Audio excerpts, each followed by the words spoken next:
il faut rendre la bêche et il faut cailler.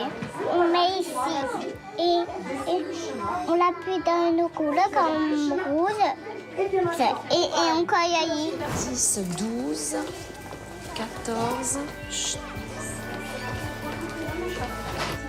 Sigrid, il faut que tu me donnes Camille parce que sa maman ne veut pas qu'elle soit ici. Ah, d'accord. Et ça casse en tout. Ah, c'est pour moi. D'accord. Alors, regarde-moi ce que tu fais. Concentre-toi. On va mettre face qu'il faut. Toi, t'es face comme ça.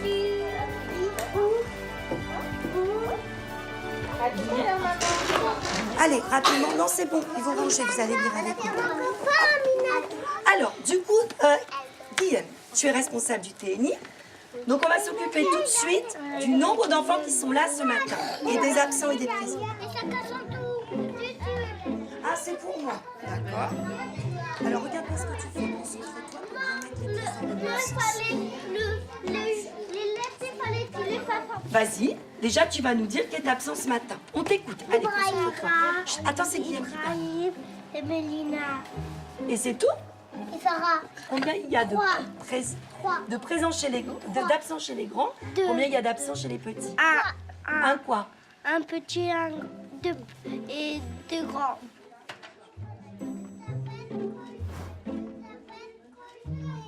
Maintenant, eh bien, les enfants ont tous des tablettes, la plupart ont des tablettes chez eux.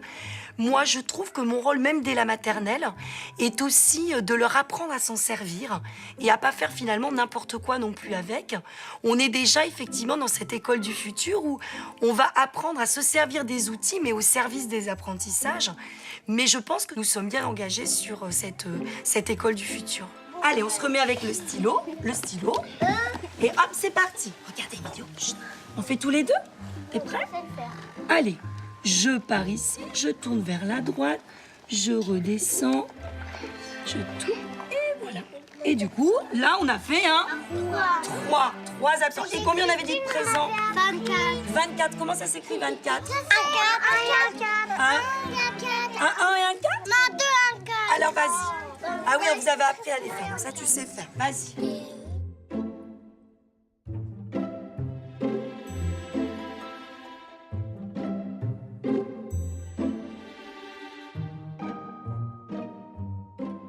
Les outils numériques sont un apport supplémentaire dans toutes les conduites pédagogiques que je peux avoir dans ma classe.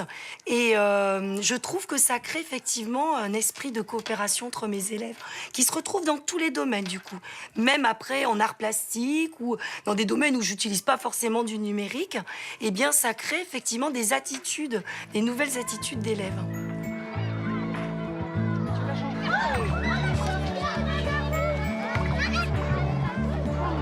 Classe.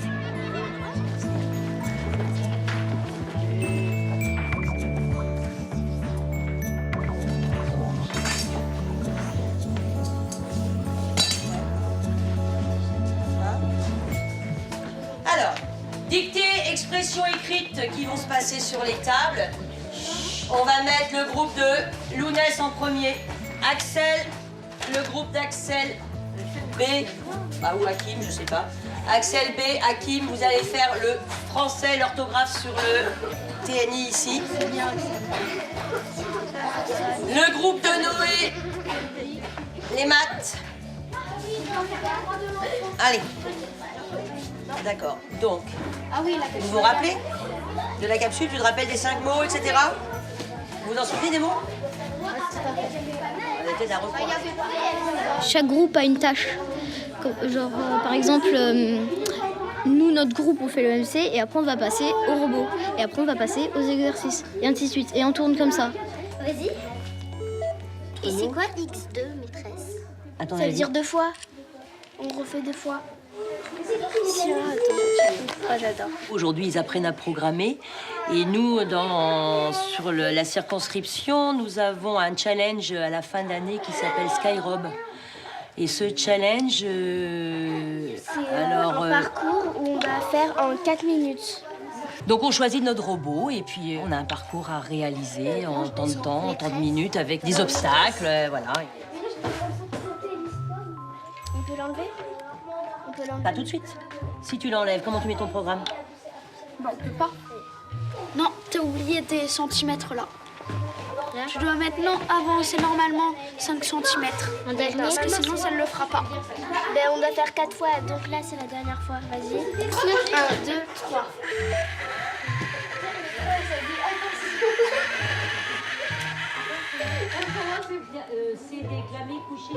Gaëtan utilise 13 gobelets. Ok.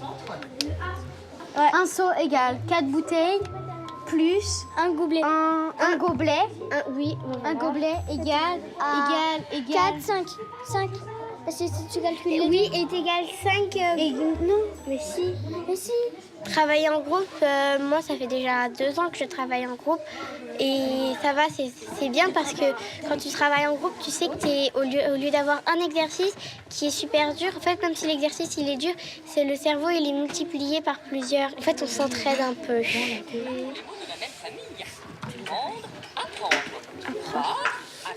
Alors je trouve que moi l'avantage du groupe, c'est justement pour les enfants qui sont en difficulté, c'est d'être entraînés par un groupe. Voilà, c'est ce que je trouve le plus avantageux. Et dans le groupe, en plus, ils discutent, ils émettent des hypothèses. Déjà, entre eux, des fois, ils arrivent un peu mieux à se donner des explications. Hein, ils n'ont pas tout à fait le même vocabulaire que nous et ça fonctionne pas tout le temps, hein, sinon ça serait miraculeux. Mais on espère que ça soit prometteur pour le futur.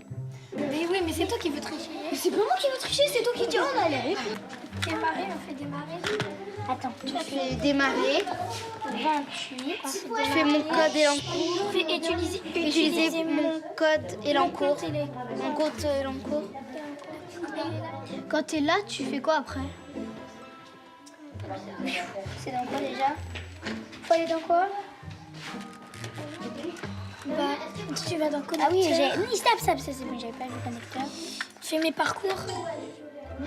Moi, je préfère venir comme ça, puis j'apprends mieux. J'ai plus des manières, enfin, j'arrive mieux à apprendre dans ce système-là qu'avant. Puis le matin, j'ai envie de venir à l'école. On attend 2 secondes que tout le monde soit bon.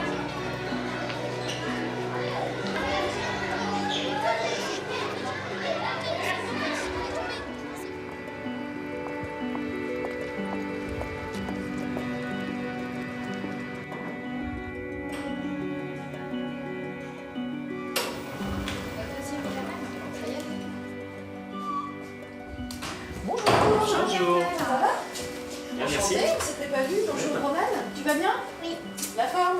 Aujourd'hui, on va faire exactement la même chose que la dernière fois, d'accord? Pour que, comme je t'avais expliqué, on puisse comparer quand tu as commencé l'étude et maintenant, parce qu'entre deux, tu as fait tes petits entraînements sur la tablette. Et nous, on voudrait voir... Ça va rien changer, si? Eh ben, j'espère que si, parce que sinon, ça veut dire qu'on a fait l'étude pour rien.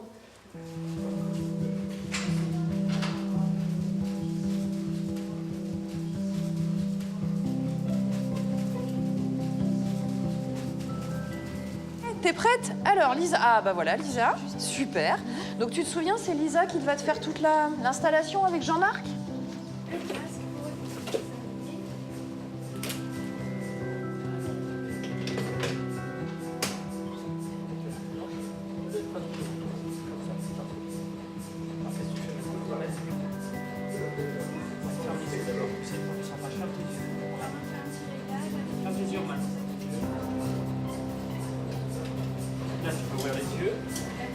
Typiquement, les problèmes d'orthographe que moi j'aime beaucoup, qui est je les mange, avec les enfants qui mettent un S à mange. Et le prof qui dit je comprends pas, il met un S à mange. Oui, si ce n'est qu'à un moment dans sa scolarité, on lui a appris la marque du pluriel exactement sur les noms. Et comme ils oubliaient la marque du pluriel, le prof a fini par leur dire. C'est pas tous les profs. Parfois, les profs leur disent que tu mets un S au mot qui suit. Ah, très bien. Sauf qu'on lui a pas dit que c'était pas une règle. Oui. C'est un truc. Et donc là, effectivement, ça sert à rien de répéter la règle, parce que la règle de l'accord, ils la connaissent, ils savent qu'il faut accorder avec le sujet. Il faut vraiment leur faire prendre conscience qu'il y a des stratégies qui sont en compétition dans leur cerveau. Un automatisme, je mets un S au mot qui suit les, versus un algorithme logique, une règle finalement, qui est j'accorde avec le sujet. Et le sujet ici, c'est je, donc il ne faut pas la marque du pluriel, il ne faut pas mettre de S. Ce qu'on fait dans ce laboratoire, c'est d'étudier comment le cerveau de l'enfant et de l'adolescent et du jeune adulte apprend à lire, écrire, compter, raisonner, respecter autrui, être tolérant à l'autre. Donc Tout l'enjeu de ce qu'on fait dans ce laboratoire, c'est d'étudier ça au niveau fondamental et ensuite d'essayer d'établir un dialogue, un aller-retour entre le laboratoire et le monde de l'éducation pour voir effectivement comment on peut essayer de transférer toute ou partie des découvertes dans le monde scolaire.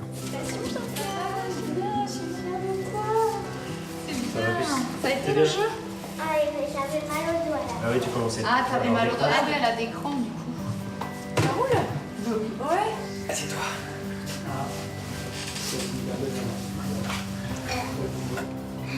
Ça fait bizarre. Ah ouais, c'est peut-être bizarre. Hein. Là, prends la souris. Tu peux montrer ton cerveau? C'est ça là. Ouais. Ok. Ça, c'est le cerveau ou pas? Non, ça fait cervelet. Tu te souviens à quoi ça sert le cervelet? À commander le cerveau. Ah non, ça commande pas le cerveau. Ça sert à faire des choses sans trop que tu t'en rendes compte.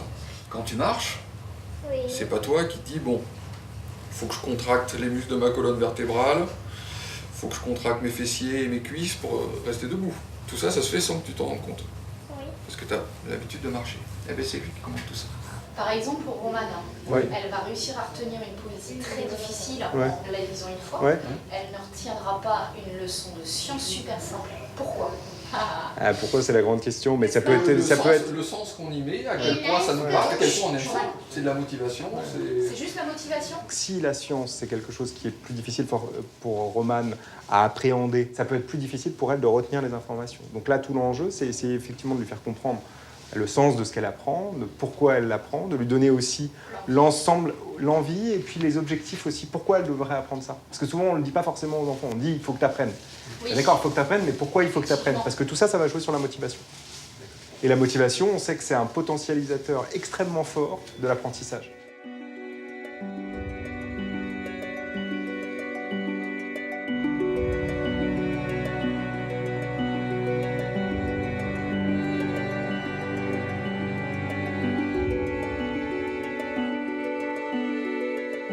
Il faut quand même se rendre compte qu'on enseigne encore à nos enfants comme on enseignait au 19e siècle. On en est au 21e siècle. Il faut une révolution de la pédagogie. L'idée, c'est de se dire, oui, on va essayer d'inventer l'éducation de demain basée sur l'ensemble du corpus de connaissances disponibles dans le domaine de la recherche en neurosciences et en psychologie du développement pour transformer en profondeur la façon dont on apprend aux enfants.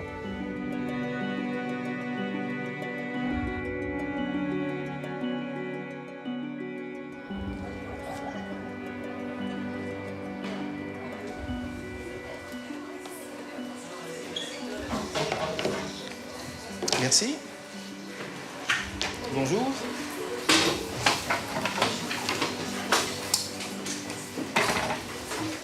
Donc, je vais juste vous écrire ce qu'il faut garder de l'énoncé. Donc, à partir du moment où il n'y a rien à mémoriser, pas de raisonnement, vous pouvez être dans un degré d'attention assez faible, c'est-à-dire assez calme, détendu, il n'y a pas de piège, pas d'enjeu, tout le monde est content d'être ici.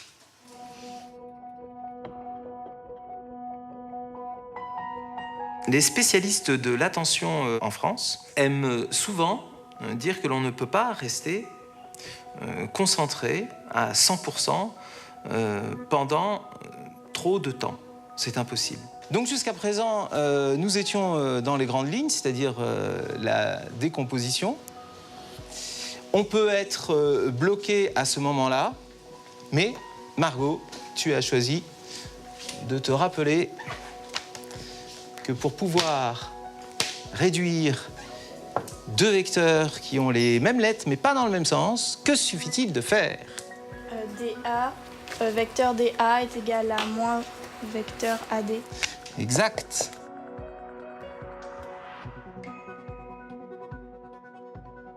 La fluctuation intentionnelle, ça m'aide parce que j'ai tendance à trop écouter. Donc du coup, j'écoute tout, j'essaye de tout enregistrer.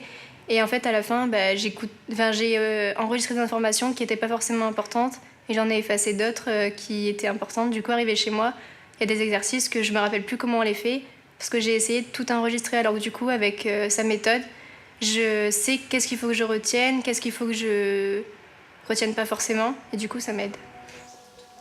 Le 7, le numéro 1, Antonin, il n'est pas là. Le 26. Le 2. Le 32.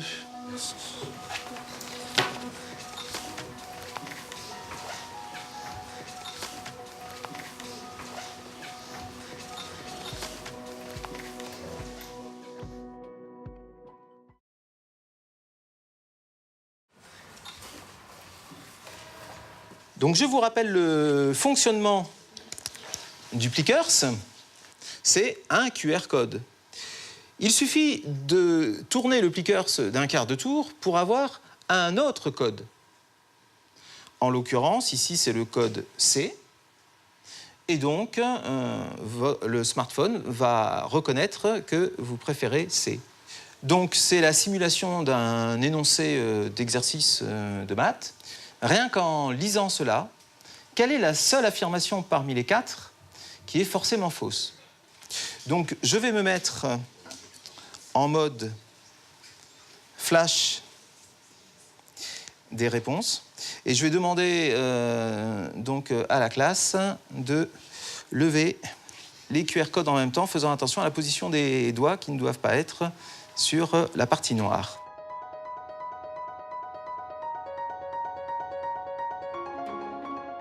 Concernant les Plickers, toutes les recherches montrent que le cerveau adore avoir un feedback immédiat, c'est-à-dire une correction de l'évaluation la plus proche possible de la réponse qui a été donnée, et non pas une semaine comme souvent il nous faut pour corriger un paquet de copies. Merci à vous, donc je valide,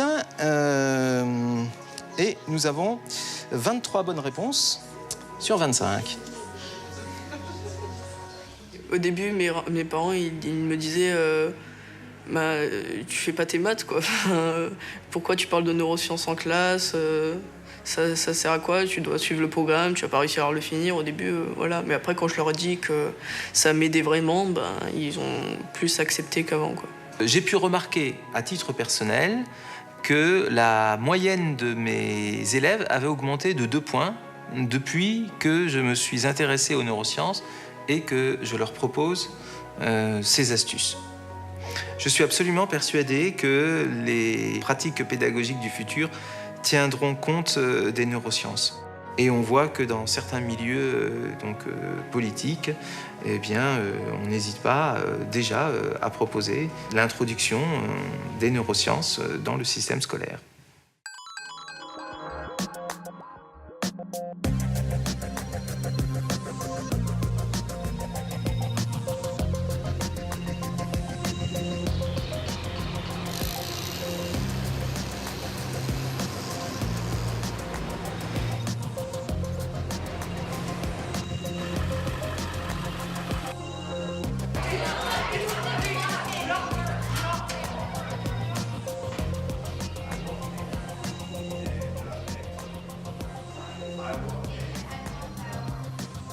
So who's gonna be the dealer?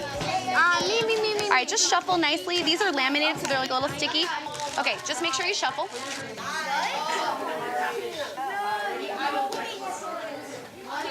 I go first. Okay, now we just no. 1, 2, 3, 4. Trade. There you go. Okay. No, this percentage. So 25 plus 25 is 50. So 50 plus 50 equals 100. So that's 3 points for me. Dealership, refill.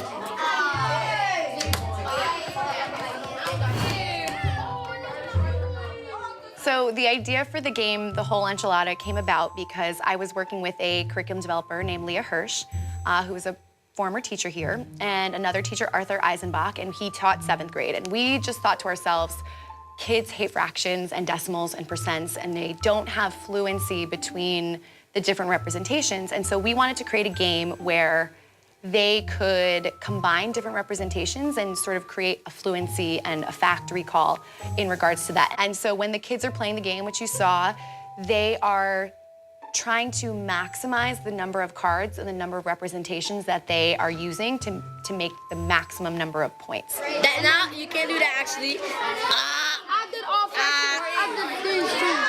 No, you still did it. you can't do that. You need to replace it. Because you can't do all fractions, right? So 7, 12. I've never really liked math, but here it's much less boring than in our last school. I feel lucky that I got into a school which there's only 3 in this whole country. Josh, Santiago, pay attention. Does anyone remember for yesterday how many points? If you get this turn and this is your hand, how many points is that? Alyssa? 2 points. Okay. My role as a teacher has changed a lot since coming to Quest to Learn. Before I felt like a teacher, like I was the leader of the classroom. And now I feel like I'm a curator in a museum or something, and I'm trying to curate experiences that are meaningful, memorable, joyful, things that feel like play. I'm trying to sort of take the ownership of all that content away from myself and have the kids be responsible for teaching each other, learning from the game, learning from their mistakes, and having sort of a growth mindset.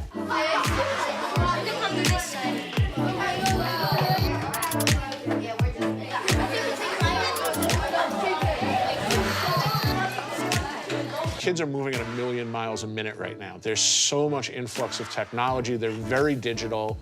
And the standard rote learning doesn't crack that shell of I need stimulus. I need to be researching. I need to be doing 2 or 3 things at the same time. They have these incredible multitasking facets of their personality that we don't tap into in traditional education.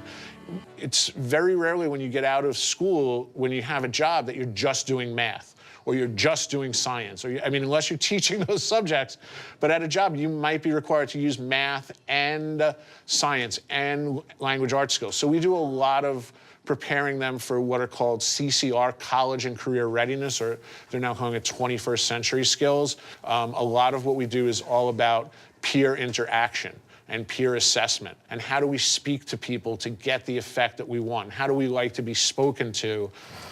So how many people at your table? 4. So you need 2. And 2. Start reading the directions for the next round. 4? Yeah. Hold on. 2. Okay. Yeah. 2. Okay.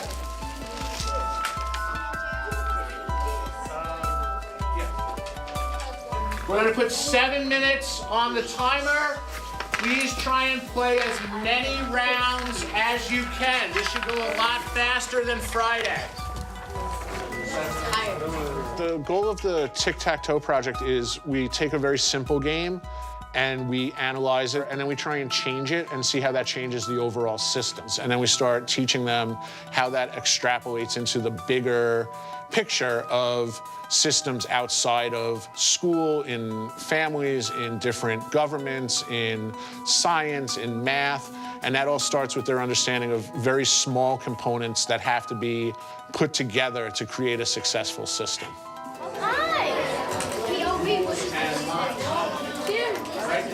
Okay, so basically, if you roll a 4, 5, or 6, you're allowed to go put 2 of your symbols, but you don't have to. But if you roll 1, 2, or 3, then you can only put 1. Okay, so that's the change.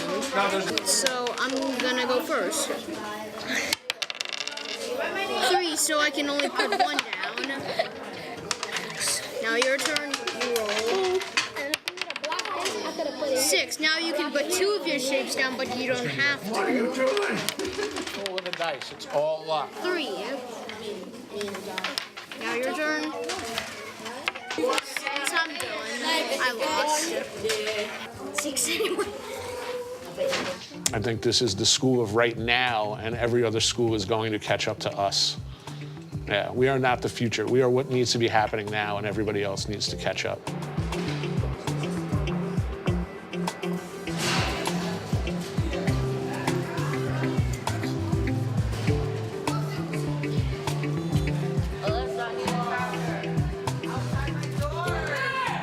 So Just as a reminder, we are continuing with our Rescue Rover project, where we are designing our own animal shelters using things that we learned with the number system, proportional relationships, and percents.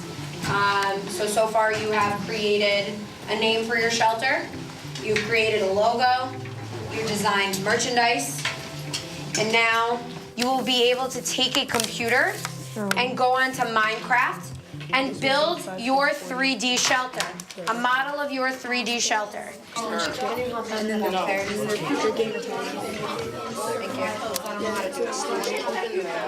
Alright, this is to place things. Like, hold on. Press E.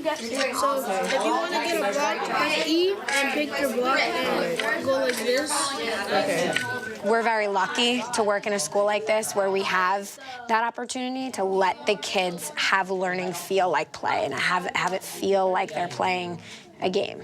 Well, we have to create our shelters so that we'll get an idea of what it looks like if it was in real life. Because it's made out of all blocks, so we can create our shelter and in the same space, and we know how much it would cost if it was real. Even though they are playing a game, it is showing them how to build. So if they do, build something in this software that doesn't work, they can go back and edit it and try again. And so it's not like, oh, I failed, all right, I give up, it's over, I'm done. They continue to figure out what type of solutions are going to work. All right, look at my controller. What should the color of the stained glass be? There's white, orange, there's magenta. All right, look at my controller. It's really important for them to be problem solvers, especially in today's world. And I think that this software helps them to develop those skills that they're going to need when they go out into the workforce.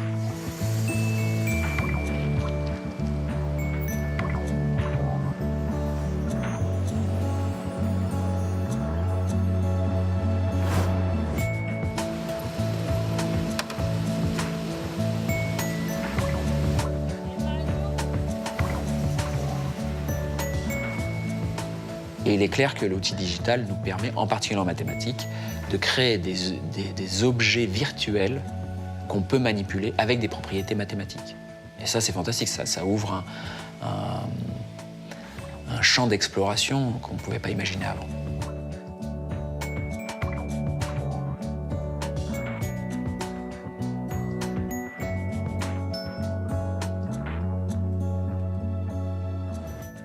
Nous allons essayer de mettre des tablettes dans les écoles. Mais ce n'est pas les tablettes en soi qui sont notre but. C'est amener le comment on apprend à l'école. Un comment où les enfants sont respectés, où ils sont plus actifs. Et effectivement, la tablette peut aider. Aujourd'hui. Si je pouvais m'en passer, je m'en passerais. Mettre des tablettes à l'école, quand les enfants passent déjà autant de temps sur les tablettes, vraiment, on veut ça. Si je recours aux jeux vidéo, c'est parce que c'est un médium extraordinaire d'apprentissage.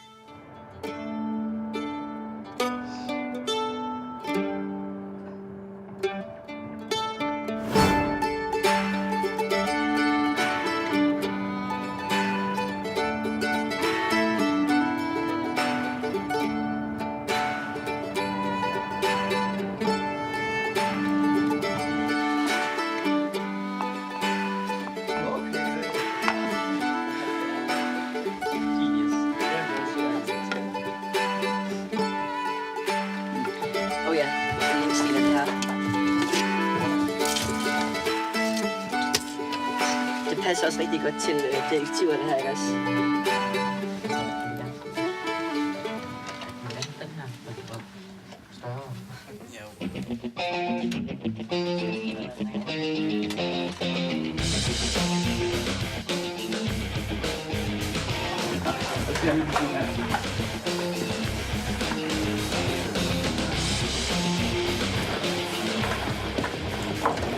Okay, yeah, so you have to solve 5 murders. This is a crappy day for you, because there are 5 murders, and you are all very sådan nogle...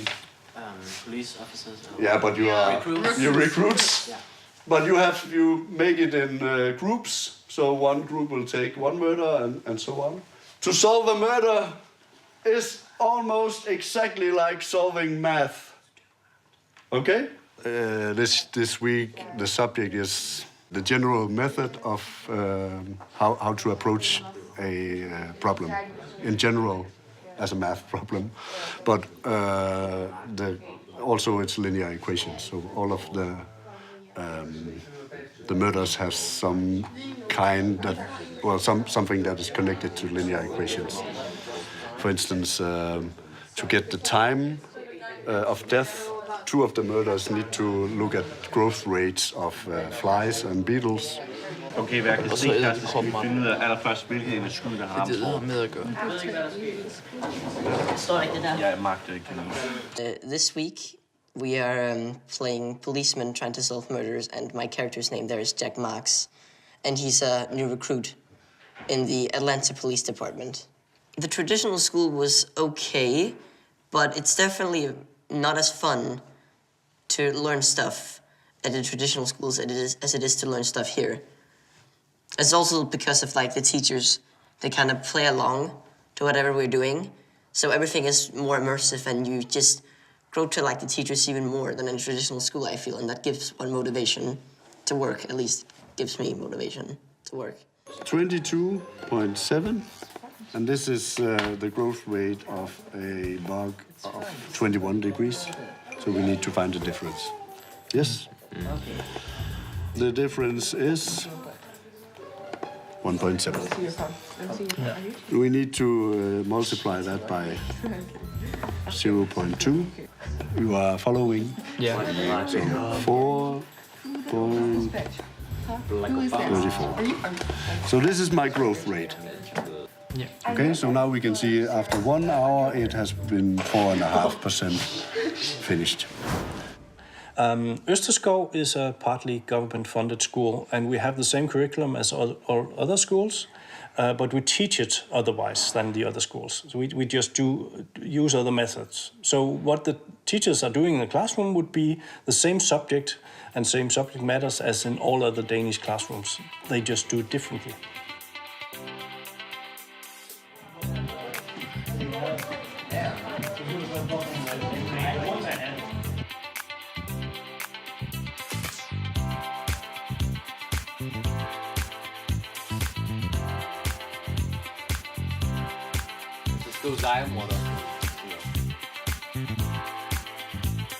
Fine, perfect.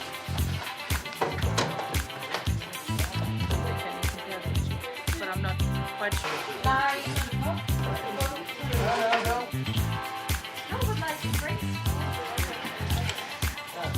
And the police officers, the students, are working on a new murder scene where a guy is found in a bathtub. Some of them are maybe calculating on the concentrations of acid and base, trying to figure out how the the suspects who also have some liquid at home, if there's some of them that could be fitted into the liquid in the bath. Well, I am quite new in the LARPing scene, so my character's name is Carrie Anderson, and I'm a police officer and then NYPD in New York. And my character has really big ambitions and is also really strong in her opinions. Because we get a good description of our character, we know what we should play on and what our character actually is, because we get everything explained. You don't have to think of, oh my God, can I do this or can I not? Because you just go, because you're your character. You can just you can experience and try out what you always wanted to do because you're someone else. And you set it on fire, and then it like, it doesn't...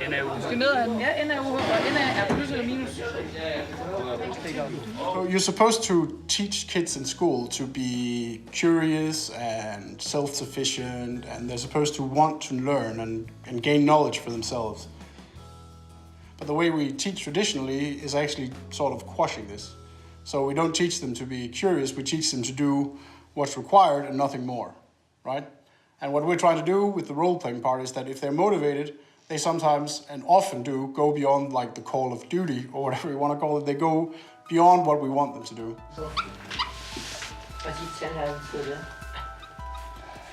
You want some Bible interpretation? That's all we have for now. I think I can wake up with this. I think I can wake up with this. Before. What the hell is that? I don't know. I need to write it down fast. But that isn't important. So they had to analyze what the message in these, both in the Bible quotes, but also in the poems and the novellas, to understand what he's trying to say, right? And then they have to write what his motivations are, what they think his motivations are. No.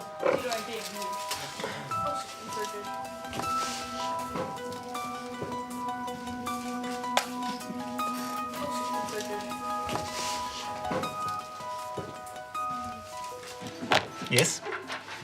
How can I help the Atlanta PD? You know what happened to George? Who's George? Mrs. Johnson, where were you 5 days ago between 2 and 4 a.m.? In bed, like normal people. People sleep during the night. Right. Normal people, anyway. Unless they're murdering people. Well, I don't know anything about that, police officer. Can anyone account for your whereabouts? My dog. Thank you. Thank you for coming in. So who's next on the list? Jeff. Jeff Manley. Jeff Hargreaves. No, the boyfriend.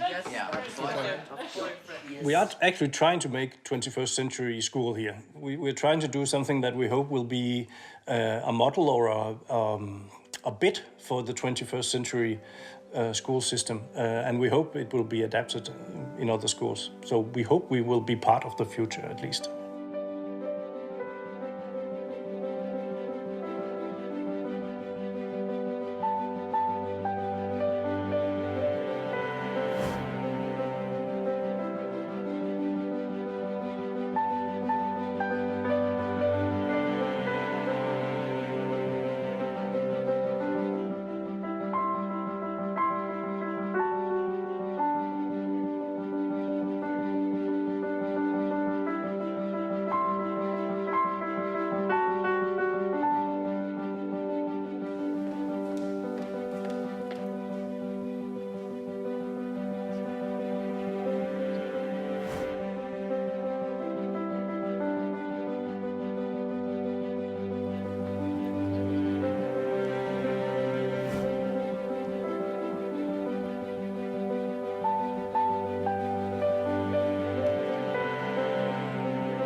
So this is a program that several of us do use, called Zoom.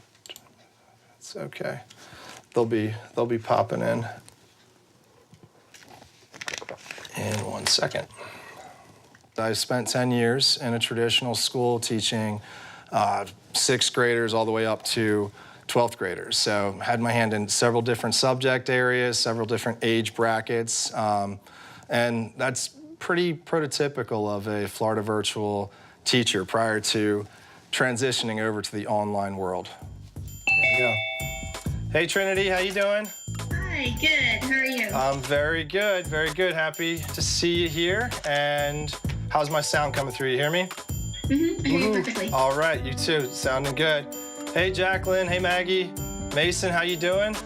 What a classroom, right? We have the entire state of Florida represented right here in this little classroom to get started on some political cartoons. So, are you guys ready to rock? We ready to go? Yes. All right, perfect, perfect. So before we get started, how many people have taken one of our quizzes at this point, one of our exams at this point, and you come across a political cartoon and you say, oh no, one of these again. Does anybody get a little nervous about a political cartoon? What do you think? I think maybe just like the challenge of trying to interpret the picture. Right, right.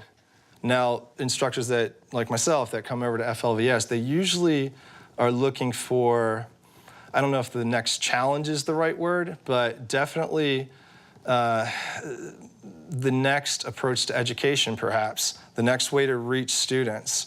How can I take skills that I've learned as an instructor in a traditional classroom and apply that to students in a online classroom. How does Teddy look in this picture? Talk to me about him. What's he look like? Of gladiators, like gladiator arenas, when they have like gladiators, and then they try to kill them with lions. Right. They try to tame the lions. Who's the hero in that type of thing? Is it the lion or the gladiator?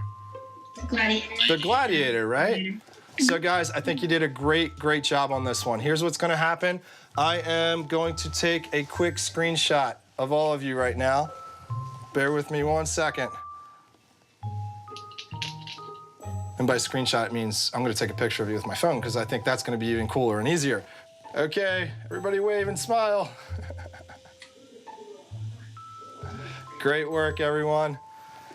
Okay, so I have everybody's email addresses. What I'm gonna be doing is sending you the copy of this plus the guide itself. When I served traditional classrooms, I served a particular class that served a particular neighborhood. Now, my class serves an entire state. So the reach is much farther, and I think that's very powerful. So I do believe that the future of education still lies in finding individual talents and individual students and reaching them that way. But when I think of that class, is this the future? I can't help but think of, believe it or not, my first grade teacher. And this is the early 1980s. And what would it have been like if I asked her that question? What do you think the future is of education, right? And she would not have said online learning because that didn't exist yet in the early 1980s. But I know for a fact she would have said individualized learning for students.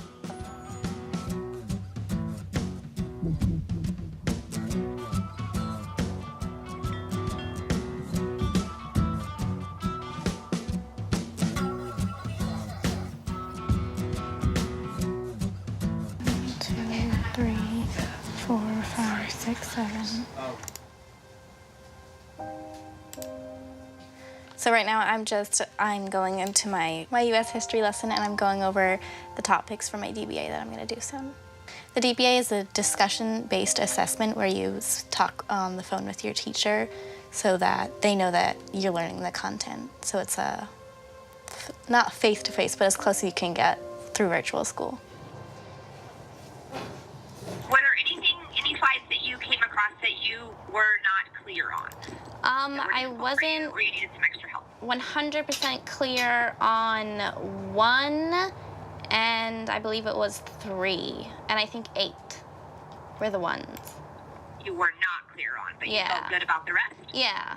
Section 301 talks about imperialism. Everything from the Monroe Doctrine to the addition of Teddy Roosevelt's Big Stick Diplomacy. Yeah, and that's the one in image 1. Yes, it is. If there's an assignment that I'm stuck on, I can take as long as I need to work on that. Whereas if I were in a traditional school and we were working on something in class, you know, once the bell rings, it's time to go. And then I would have to go finish that later on at home. But with FLVS, I can take all the time I need to do something, so I can make sure that I'm really understanding and absorbing all the stuff. We were founded with the idea that we are going to help these students where they're at meet their educational needs and goals, regardless of time and where they're located geographically, regardless of all the typical constraints that a traditional school building kind of puts on a student's learning path. And that focus really hasn't changed. It's beneficial because I have the free time to do whatever I want. If I need to go to the doctor during the day, it's not like I have to go get taken out of school. I can just go. And I'm also a dancer, so I have free time to go to class, and I can go early if I need to, and I'm not restricted by the schedule that most traditional school students are on. All right.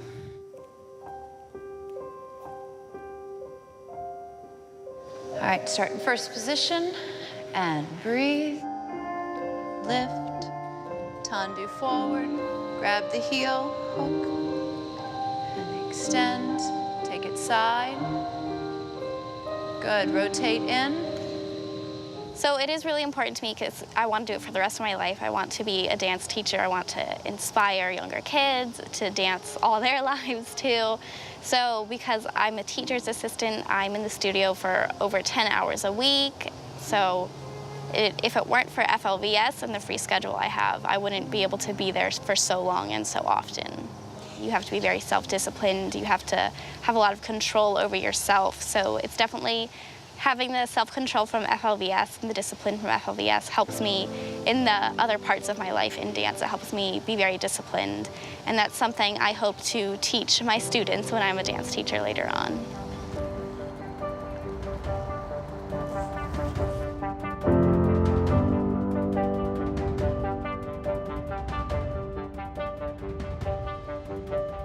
We have these 5 murder cases.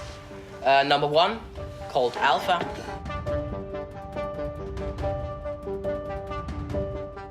1, 2, 3. C'est tout petit.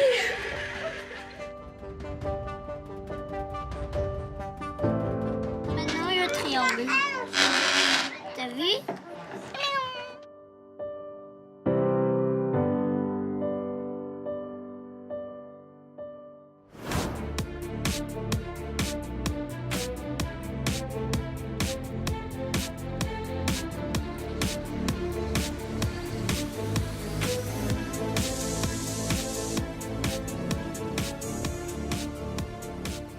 Alors 42 est une école qui n'a absolument aucun prof, qui n'a absolument aucun cours. Nos étudiants font ce qu'on appelle du peer learning. Le peer learning, c'est des étudiants qui vont devoir collaborer entre eux. Ils n'ont pas les solutions au début. Donc ils vont devoir chercher un certain nombre d'informations. Et entre eux, ils vont débattre, ils vont discuter. Ils vont ensemble créer de l'intelligence collective, formuler de nouvelles hypothèses. Et ils vont finalement, normalement, aboutir à la résolution du problème à la fin. Bah du coup, comme j'ai modifié les droits, je peux plus toucher à mes fichiers et je voudrais les déplacer dans un dossier. Pourtant, non, t'as que read. Faut que tu mettes write à tout. Par contre, RMRF, ça passe par contre. RMRF, ça passe. La commande pour commit après un guide commit, c'est quoi? Enfin, il n'y aurait pas un tiret M, un truc du genre? Ouais, guide commit. Oui, ça fait un mois que j'ai pas touché. Faut que je me remette Guide tout commit -M. Ouais. Et après, tu mets ton message. N'hésite pas là. Ah, insupportable. Regardez, c'est le copain Lucas. Donc, on a une liste de projets ici, une sorte d'arbre en fait. Et ensuite, à partir d'ici, c'est notre liberté de choisir de partir soit dans cette branche-là, donc, qui est la branche Unix, système, tout ce qui est à propos du système, tout ça. Une branche qui est plus graphique, accès graphique en bas au graphisme. Et une branche vraiment algorithme sur le côté. Bon, j'ai peut-être inversé les branches parce que j'ai pas encore bien regardé, mais en gros, c'est ça.